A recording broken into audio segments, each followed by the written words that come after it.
Шоқтай майданны билеген комплекс территориясында спорт майданчыклары, скалодром, балалар үшін махсус майданчык, экстрим скейт майданчык һәм башкалар булачак. Отыңгычлар, собилар үшін кумлык турында да уйланылган.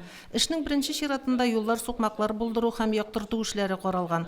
Алар билгеләнешенә карап, асфальт, бетон, брусчатка яисә резин өслекле була. Навес, гамак, яктырткычлар кебек уңайлыклар ял итүчеләрнең күңелләренә хуш килерлек итеп мөслим стиленә хас булганча эшләнәчәк.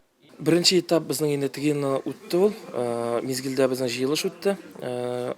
Bunda мәгариф структурасы, спорттан килделәр, мәктәпләр, культуралар бергәләшеп җыелып, мозговой штурм ясадык та инде һәм бер фикергә килеп, спортивный комплекс ЮНЕСКО безнең кирде ремонт. Ул инде безнең үзгәреш ясый парк спортивныйга. Хәзер икенче этап бу елны безнең бюджет асфаясы итеп бетелде. Дальше дәвам итәбез, нәрсәләр тагын керәчәк, нинди яңалыклар ясаячакбыз. Комплексның бизәге булачак төрле кече архитектура элементлары тагы да күбрәк мөслимлеләргә сәламәт яшәү рәвеше алып бару өчен эттәргеч булыр дип өметләнергә кирәк. Эшнең икенче чиратында кирәкле җиһазлар урнаштыру каралган. Быел эшләр башланылды, разбивкалар бирелде, колышкалар биреп, кагып, хәзер мен вакытта эшләр строй площадкада башланды.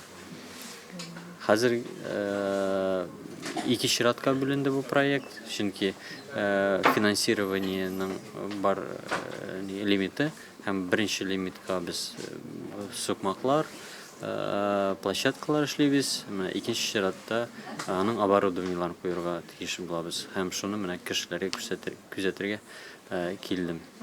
Архитектор Алмаз Валиуллин белән очрашуда катнашучылар үз фикерләрен, тәкъдимнәрен дә җиткерделәр. Волейбол майданчыгы, ераклыкка, биеклеккә сикерү урыннары булдыру кирәклеге ассызыкланды. Керү-чыгу юлларының комплексын уратып алган микрорайоннарда яшәүчеләр өчен уңайлы һәм куркынычсыз булырга тиешлеге турында да әйтелде. Шулай ук парковка, туалет булдыру мәсьәләләре дә читтә калмады.